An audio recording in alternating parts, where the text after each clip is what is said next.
software bantu, ada alat bantunya, ada softwarenya gitu. Nah ini yang jadi kelemahan.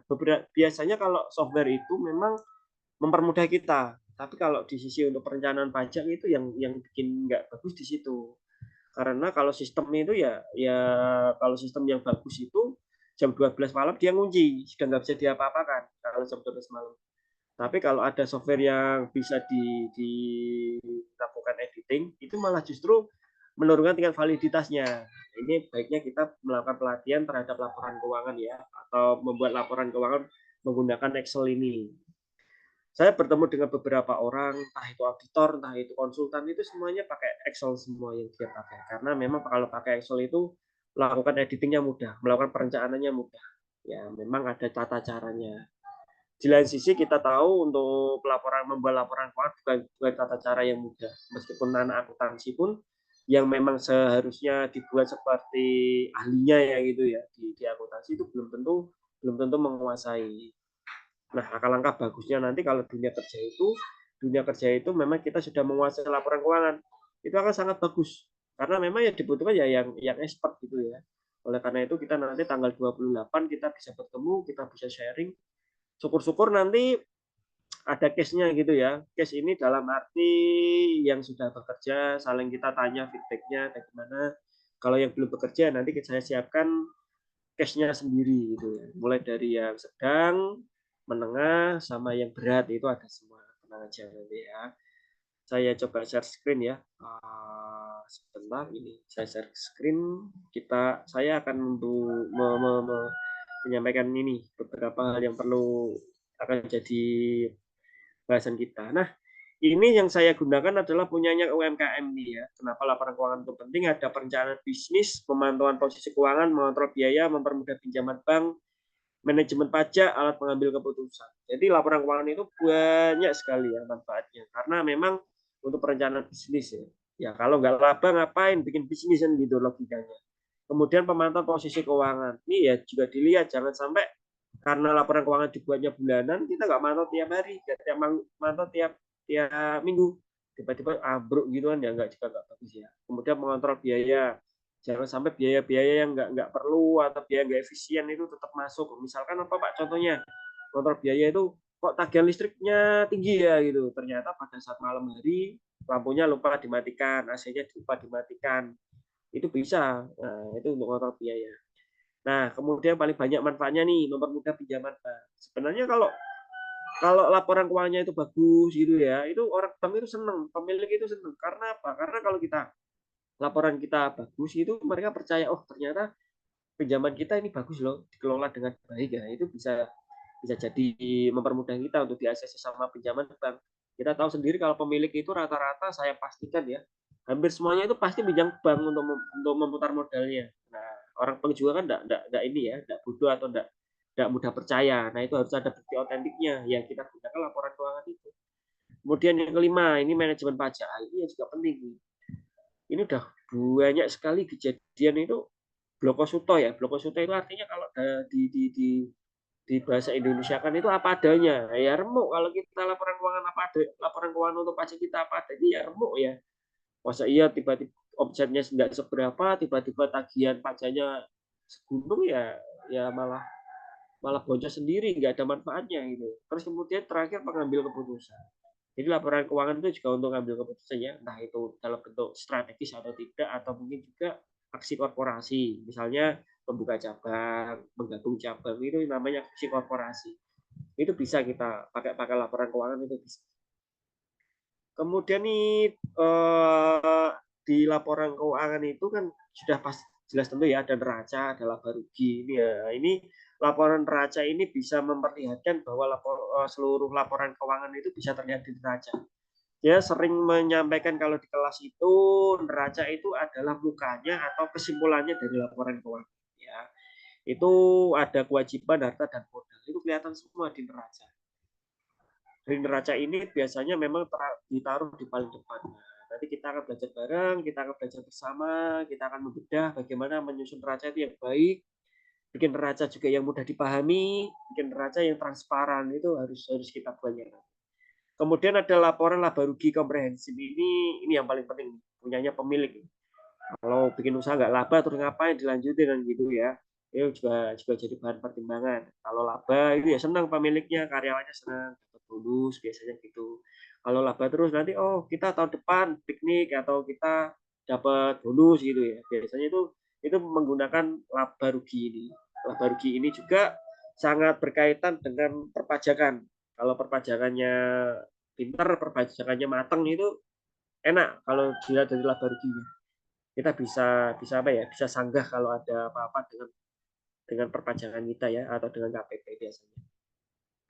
Ada arus kas. Nah, ini arus kas ini penting kalau something ya, misalnya ada uang, saya kok kira-kira uangnya kok nggak ada kok. Padahal kemarin ada pendapatan gitu. Itu bisa terlacak di arus kas ya. Jadi arus kas ini melihat uang itu mengalirnya kemana. Jadi yang mengalir itu bukan air ya, bukan cuma air, tapi juga kas juga mengalir itu kelihatan di arus kas. Nah, disinilah harusnya nanti itu biasanya kalau ada apa-apa, contohnya ada fraud itu ketangkapnya di arus kas. Rata-rata seperti itu. Kemudian perubahan ekuitas. Perubahan ekuitas ini kita akan belajar bagaimana apakah perusahaan tersebut future-nya ya. Future ini artinya kedepannya bagus atau tidak. Kemudian pemiliknya bagaimana nanti kondisinya. Itu bisa terlihat di ekuitas. Kemudian ini pembuatan laporan keuangan ya. Tahap pertama itu ada pencatatan, pengistaran, dan pelaporan. Jadi pencatatan ini hal yang paling penting. Jangan sampai ada nggak dicatat nih ya. Kalau dalam akuntansi itu saking detailnya itu bahkan kita bayar parkir itu pun harus ada pencatatannya seharusnya. Kalau nggak ada ya hilang. Nggak hilang ya, nggak balance.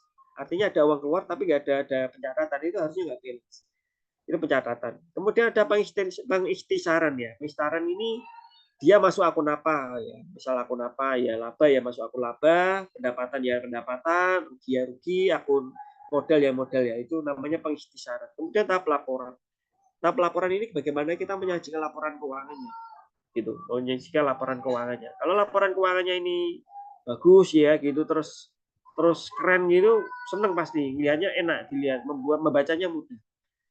Dari saya di kelas itu sering saya meminta untuk membuat laporan keuangan di kelas itu banyak yang bisa iya, banyak yang bisa. Tapi untuk dibaca orang lain itu belum tentu bisa.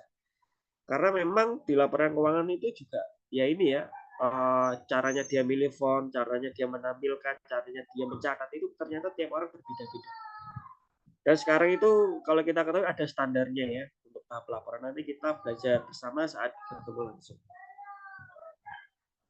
Selanjutnya ini ya tahap pembuatan laporan keuangan ada ini pencatatan ya ada bukti transfer, faktur, bukti transfer. Jadi pencatatan itu juga nggak boleh hanya omong tok ya, tapi harus ada hitam di atas putih ya. Itu harus ada. Nanti kita bedah bersama. Kemudian pencatatan bukti transaksi ke dalam jurnal, mulai penjurnalan, kemudian pemindahan dari jurnal ke posting ke buku besar. Buku besar ini bukan dalam arti bukunya gede, bukan, tapi memang mencatat seluruh akun ya di buku besar itu. Jadi pencatatannya gede banget. Pengikhtisaran ini membuat neraca saldo, pembuatan neraca lajur, pembuatan jurnal penutup, dan penyusunan neraca saldo yang menyesuaikan atau AJP ya, jurnal penyesuaian. Jadi kita melihat ada karena ternyata kalau kita pelajari di laporan keuangan itu banyak yang kondisionalnya itu tidak ideal. Ya, idealnya kan kalau ada transaksi kita catat ya, tapi kenyataannya tidak semudah itu. Ada kondisi yang memang tidak ideal. Nanti kita belajar bersama. Makanya ada jurnal penutup, ada penyesuaian yang harus disesuaikan. Nah, ini laporan keuangan membuat neraca, laba rugi, penyisilan keuangan, ini arus kas, kemudian penyusunan laporan ekuitas, ada satu lagi namanya catatan atas laporan keuangan ada lampiran juga. Nanti kita akan belajar juga ya ini penyusutan juga. Ya, penyusutan ini agak panjang. Jadi nanti kita harus bertemu langsung bagaimana kita menentukan yang paling ideal.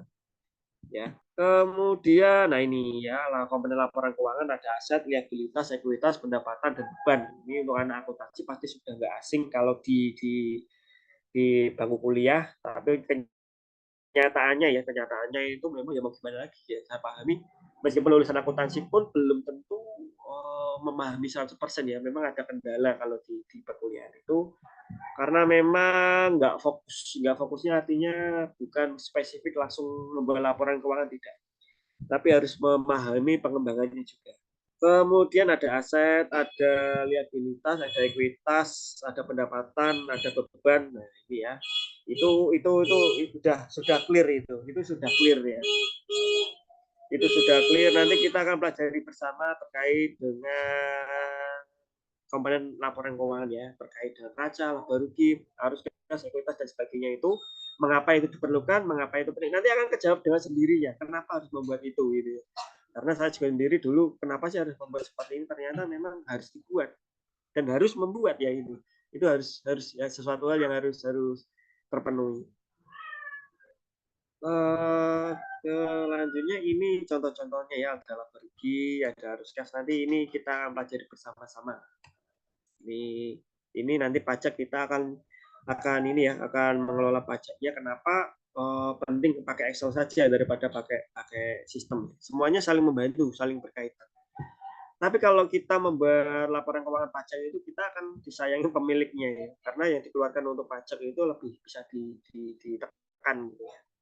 Bisa ditekan, bisa dihemat, itu pemiliknya senang. Bisa dialihkan ke yang lain daripada harus pajak yang tidak jelas gitu. Begitu Mbak Email, sekilas pandangan dari saya. Ini nanti kita akan bertemu langsung aja. Untuk lokasinya di mana nanti di Telur Ceplok ya, kalau tidak salah di semula. Tapi nanti kalau kita ada perubahan nanti kita ya informasi dari Merah Visi Persada akan mengalokasikan waktu di mana. Jadi seperti itu terkait dengan laporan keuangan. Kalau kita, memang ini terlihat sederhana karena memang dipres, tapi prakteknya akan sangat panjang. Karena saya sendiri ya berkecimpung sama teman-teman itu di praktisi itu memang yang dicari akuntan-akuntan berpengalaman, akunting yang memiliki jam terbang. Ya, jadi kalau nanti ada yang fresh graduate tapi bisa membuat laporan keuangan dan bisa membahas pajak, itu nilai tawarnya, daya tawarnya akan sangat tinggi itu kan, sangat tinggi ya.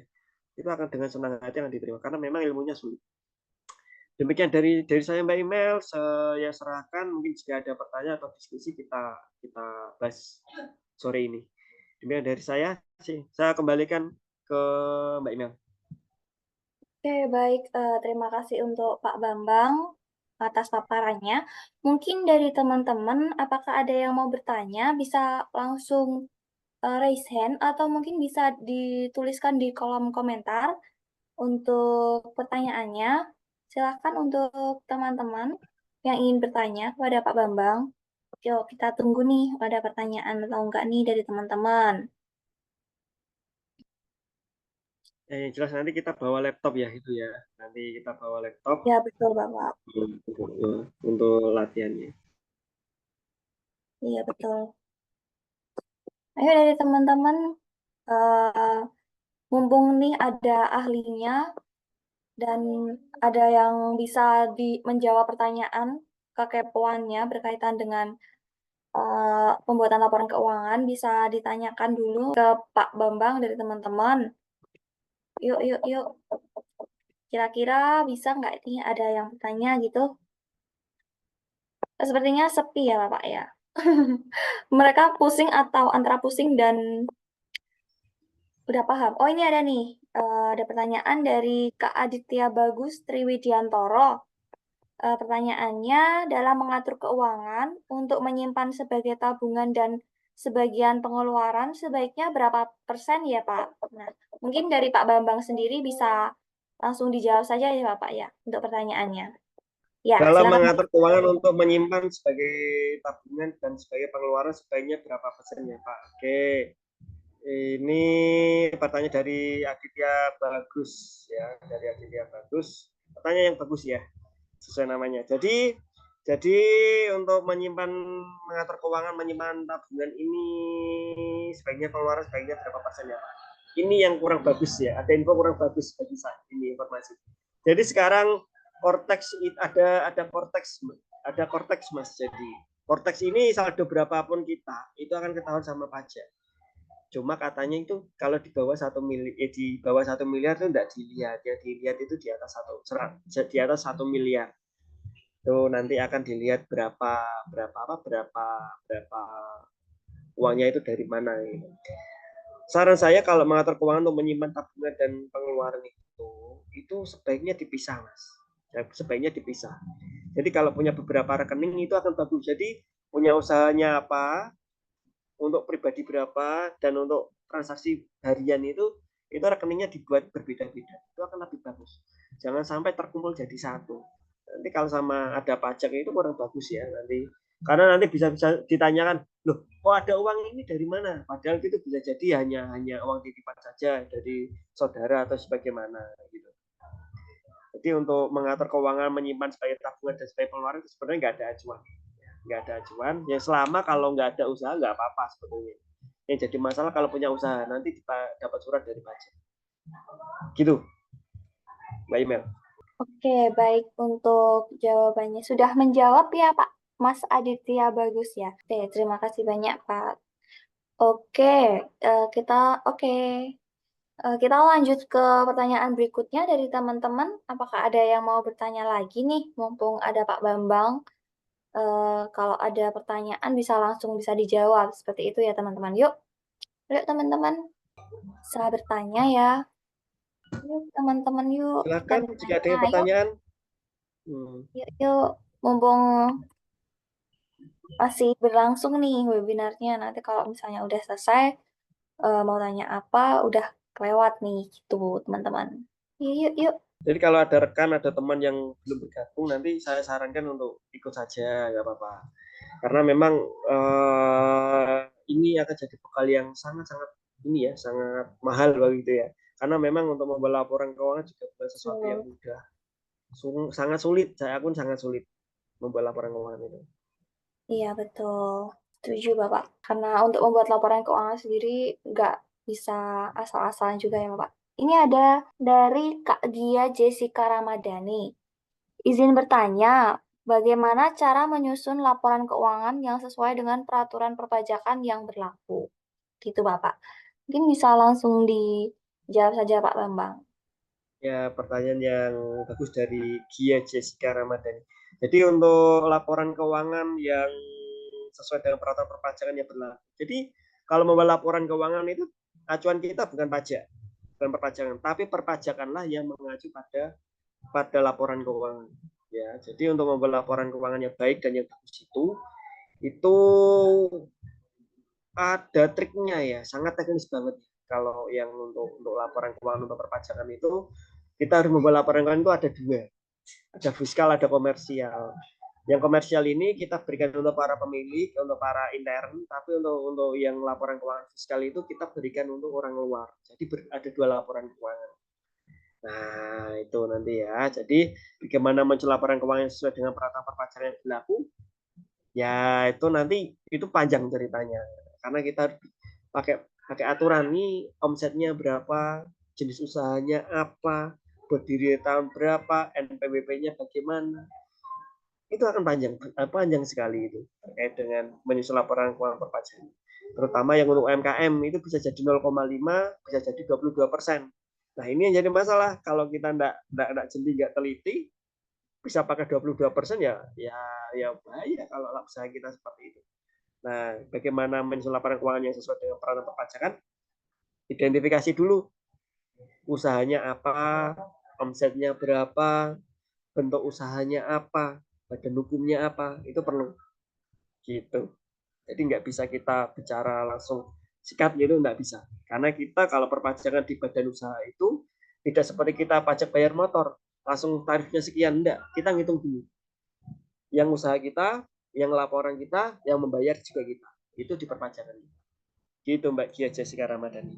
Oke, dari Pak Bambang sudah dijawab. Dari Kak Gia, bagaimana Kak Gia? Apakah sudah menjawab pertanyaannya? Oke, dari Kak Gia, terima kasih Pak sudah menjelaskan secara rinci. Oke, sudah jelas ya. Untuk menjawab pertanyaan dari Kak Desi Kurniawati ya, Kak Alik Amsen dikirim kapan ya? Oke, nanti akan dikirimkan nanti ya Kak, akan di akhir acara. Jadi stay tune dulu. Kalau boleh nih tanya-tanya dulu gitu ya Kak ya. Kita lagi Hmm. sesi tanya jawab. Silakan bertanya-tanya dulu ya Kak ya. Sabar ya. Yuk, bagi teman-teman yang lain bisa tanya-tanya nih. Oh, ini dari Kak Sofiana Budi. Mau bertanya, Pak, dalam menyusun laporan keuangan, hal apa saja yang perlu dan harus diperhatikan? Gitu, Pak Bambang. Mungkin bisa langsung dijawab sama Pak Bambang. Oke, pertanyaan dari Sofiana Budi ya. Ini hal yang perlu diperhatikan dalam menyusun laporan keuangan.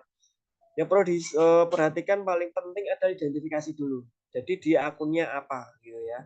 Akunnya apa, pendapatan, apakah arus kas atau apa, atau itu dalam bentuk tunai atau utang atau piutang, itu banyak sekali yang perlu dipertimbangkan dalam menyusun laporan keuangan. Kemudian laporan keuangan itu untuk ditujukan ke siapa, untuk siapa gitu ya, untuk pajak atau untuk orang internal, itu juga harus diperhatikan. Kemudian juga untuk kebutuhannya apa, itu juga harus diperhatikan juga, terutama untuk mana, untuk pinjam ke bank itu ya, untuk mencari pendanaan, itu juga perlu diperhatikan. Banyak sekali yang perlu diperhatikan yang dalam hal pelaporan keuangan. Ya, laporan keuangan itu kalau kita hanya bicara spesifik diperhatikan, sangat banyak yang diperhatikan. Karena memang menyusun laporan keuangan aja kalau satu unit entitas itu seminggu aja belum tentu selesai. Nah, ini perlu diperhatikan dalam hal menyusun laporan keuangan, itu sangat banyak sekali ya. Dan yang paling penting yang perlu diperhatikan adalah tujuannya. Ya, tujuannya untuk apa? Untuk fiskal atau untuk komersial? Itu yang paling. Itu Mbak Sofiana Budi. Saya lanjut ke ini ya Mbak Email, ke Siva Boleh. Zuwani ini ya. Oh Langsung ya, aja ya. silakan Bapak, silakan. Boleh, boleh, boleh. Untuk menyusun laporan keuangan di laporan neraca sulit untuk balance. Solusinya bagaimana? Kalau neraca nggak balance, saya pastikan itu karena salah jurnal. Jurnalnya ada yang keliru, jadi nggak balance. Karena kalau kita jurnalnya tepat, pasti nggak, pasti balance, pasti balance. Tapi kalau nggak balance itu karena memang ada jurnal yang salah masuk. Misalkan pendapatan malah masuk ke biaya, gitu. Salah lawannya itu salah, jadi salah satu. Jadi itu pasti pasti nggak balance. Tapi apakah balance pasti betul Pak? Belum tentu.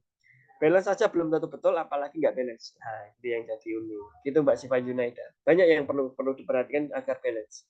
Begitu Oke, Mbak Email? jawabannya dari Pak Bambang ya. Oke, dari Kak Sofiana dan Kak Siva sudah menjawab ya pertanyaannya ya. Oke, dari Kak Sofiana, terima kasih banyak Kak. Berarti sudah terjawab. Dari Kak Siva, apakah sudah terjawab pertanyaannya? Mungkin dari teman-teman yang lain ada yang mau bertanya lagi, masih dipersilahkan. Kita masih ada waktu nih. Dari teman-teman, yuk silakan yang masih mau bertanya sebelum kita akhir nih. Itu masih ada beberapa waktu. Yuk, yuk teman-teman, ada yang mau ditanyakan lagi atau sudah cukup dari teman-teman? Kita masih tunggu nih. Oke ya. Mungkin ditunggu. Oh, ini nih ada satu pertanyaan lagi dari Pak Aditya Bagus Triwidiantoro lagi. Pak, izin bertanya, jika sebagian tabungan kita masukkan dalam investasi dengan memasukkan uang ke dalam bank digital yang dapat mendapatkan bunga, apakah hal tersebut terkena pajak dalam bunganya? Seperti itu, Pak Bambang. Mungkin bisa langsung dijawab. Ya, kalau ini pertanyaan dari siapa tadi? Sorry. Terkait dengan pajak bunga ya. Pajak bunga ini ya, kalau tabungan kita di atas 7.500.000 itu kena pajak kita, tabungan kita. Tabungan kita akan dipotong pajak sebesar 20% ya dari bunga tersebut. Bunganya dapat berapa? Nanti 20%-nya untuk ini ya, untuk negara, dipotong pajak secara langsung, yang memotong pajak, bukan kita yang memotong. Jadi pertanyaan Mas Bagus ini terkait dengan investasi ya, entah itu dalam bentuk deposito, tabungan, ataupun dalam bentuk surat berharga yang lain, itu bunganya kena 20%, Mas. Ya, asal saldonya di atas 7.500.000 seperti itu. Tinggi banget ya 20%. Begitu Mas Ya. Mas Aditya? Oke, jadi itu jawaban dari Pak Bambang nih, Kak Aditya. Apakah sudah terjawab untuk pertanyaannya? Mungkin ada yang mau ditanyakan lagi, Kak Aditya? Berseputaran dengan, ya jawabannya lumayan besar pajaknya. Iya, lumayan besar ya Pak ya. Mungkin ada yang mau Besar ditanyakan sekali. lagi dari Kak Aditya berkaitan dengan itu. Mungkin masih kepo-kepo berkaitan dengan pajak simpanan-simpanan gitu atau bagaimana gitu, bisa langsung ditanyakan aja. Sebelum kita akhiri nih, masih ada beberapa waktu sebelum kita tutup. Yuk, gimana dari teman-teman? Ada pesan nih, lumayan panjang nih dari Kak Gia Jessica Ramadhani. Dalam situasi di mana terdapat perubahan signifikan dalam situasi keuangan pribadi, seperti perubahan pekerjaan, pernikahan, atau pembelian properti, bagaimana seseorang harus menyesuaikan strategi perencanaan pajaknya? Diskusikan bagaimana perubahan ini dapat mempengaruhi kewajiban pajak dan langkah-langkah yang perlu diambil untuk mengelola dampak secara efektif. Ini pertanyaannya lumayan panjang nih. Silahkan mungkin langsung Pak Bambang jawab saja. Ya, pertanyaan dari Mbak Gia ya terkait perubahan kondisional. Ya, itu sering terjadi, Mbak. Apa yang terjadi kalau misalkan contoh ini udah kerja enak-enak, tiba-tiba kena PHK, gimana Pak? Terus ya sudah, tetap laporan tapi dinihilkan saja. Gak apa-apa. Terus Pak, kalau ada beli aset, beli apa, dilaporkan saja di SPT. Itu bisa, itu malah lebih aman ya. Yang jadi nggak aman itu kalau dari awal kita memang nggak melaporkan, tapi kita beli. Karena di perpajakan itu menggunakan logika menurut saya logika terbalik ya. Contohnya, misalkan kita punya usaha yang konsepnya nggak begitu besar gitu ya. Terus ada pendapatan kita itu kita catat cuma 2 juta, 3 juta sebulan. Maka logika orang pajak itu mudah. Waduh, 3 juta itu sampai mana kalau sebulan? Nah, itu kan jadi pertanyaan. Tentu mereka nggak akan percaya, langsung dibuka di rekening kita itu nanti pakai gitu core bankingnya. Jadi dicek saldo kita berapa tuh. Nah, ini yang jadi masalah. Jadi kalau perubahan yang ada terkait dengan properti dan sebagainya itu kalau kita seorang yang taat dan aman ya kita akan lebih baik kalau kita laporkan aja di SPT kita. Itu aman.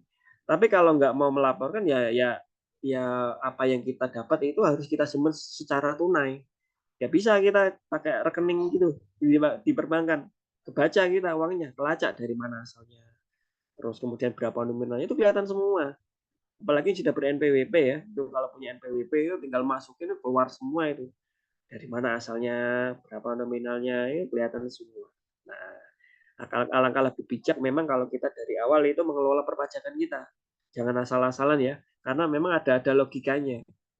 Ada logikanya. Orang pajak itu nanti kalau sudah meriksa itu sudah turun itu repot. Repot semuanya sudah.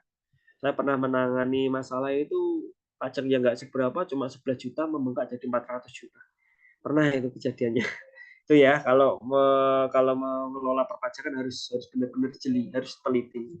Nah, ini ada pertanyaan dari saya lanjut ke Mbak Cindy Damayanti. Izin bertanya Pak, jika SPT tahunan tidak dilaporkan dampaknya bagaimana? Ya kena denda. Kalau SPT pribadi kenanya 100.000 per tahun. Kalau badan itu kalau seingat saya kalau nggak 1 juta kalau nggak laporan. Itu kalau nggak tanya.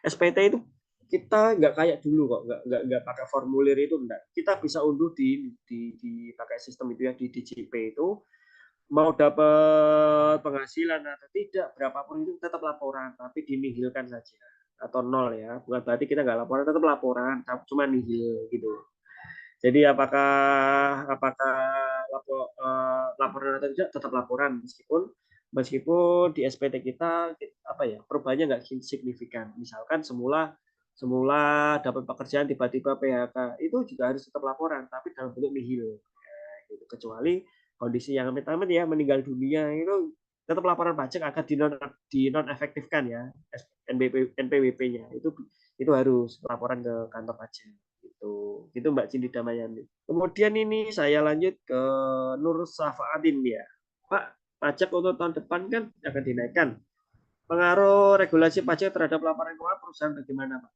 Tidak ada, nggak ada dampaknya terhadap laporan keuangan. Sama saja. Cuma ya berbeda nanti di perencanaan perpajakannya.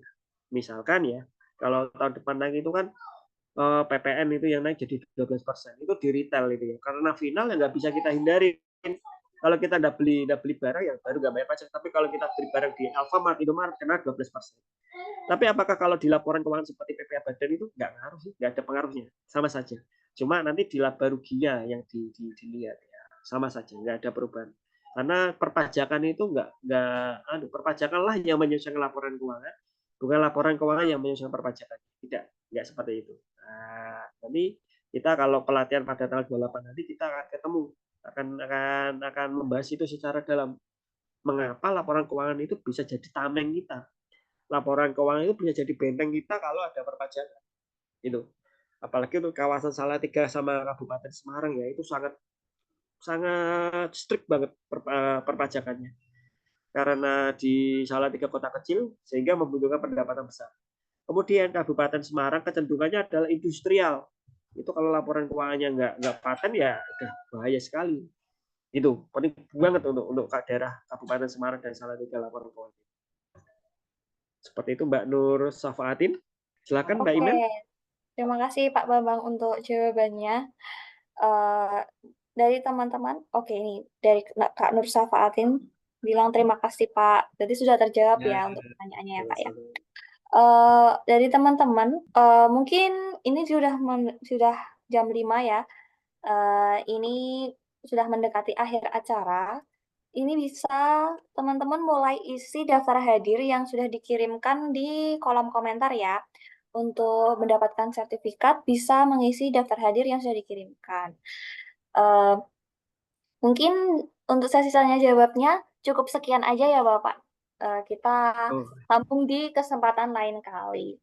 Oke, sebelum kita mengakhiri sesi ini yang benar-benar mengakhiri, minta tolong buat teman-teman kita mau ada foto bersama ya untuk dokumentasi. Mungkin dari teman-teman bisa open kameranya, jadi kita mau foto bersama gitu ya teman-teman. Sama Pak Bambang mungkin minta tolong untuk share screen-nya bisa dinonaktifkan dulu ya Bapak. Ya, cuma. Oke nih, udah kelihatan nih wajah-wajah. Oh maaf, ternyata saya sendiri yang belum pakai. Nah, sekarang udah kelihatan semuanya ya. Oke, teman-teman yang belum nih, yuk kita foto dulu bentar aja untuk dokumentasi.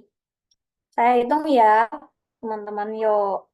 1, 2, 3. Sekali lagi. 1, 2, 3. Oke, terima kasih teman-teman. Mungkin untuk acara webinar kali ini cukup sekian ya dari Pak Bambang. Terima kasih telah sharing-sharing ilmu yang bagus nih buat teman-teman di sini. Dan teman-teman terima kasih untuk kehadirannya. Mendengarkan sharing-sharing dengan Bapak Bambang. Semoga kedepannya juga kita bisa mengadakan webinar-webinar seperti ini ya teman-teman. Dan semoga teman-teman ilmunya juga bermanfaat, ilmu yang diberikan dari Pak Bambang juga bermanfaat, dan Pak Bambang mendapatkan manfaat yang baik juga. Oke, mungkin cukup sekian untuk webinar pada sore hari ini. Sekali lagi terima kasih teman-teman. Terima kasih juga Pak Bambang. Sampai jumpa Ya, di sama-sama Mbak Imen. webinar Izin live selanjutnya. ya Mbak. Ya, Oke izin live ya. Bapak, terima kasih. Oke, untuk absennya bisa dilihat di kolom komentar ya teman-teman, sudah di-share. Oke, ini ya teman-teman. Silakan yang belum presensi bisa apa namanya mengisi link Google Form dulu. Ditunggu ya. Selamat sore.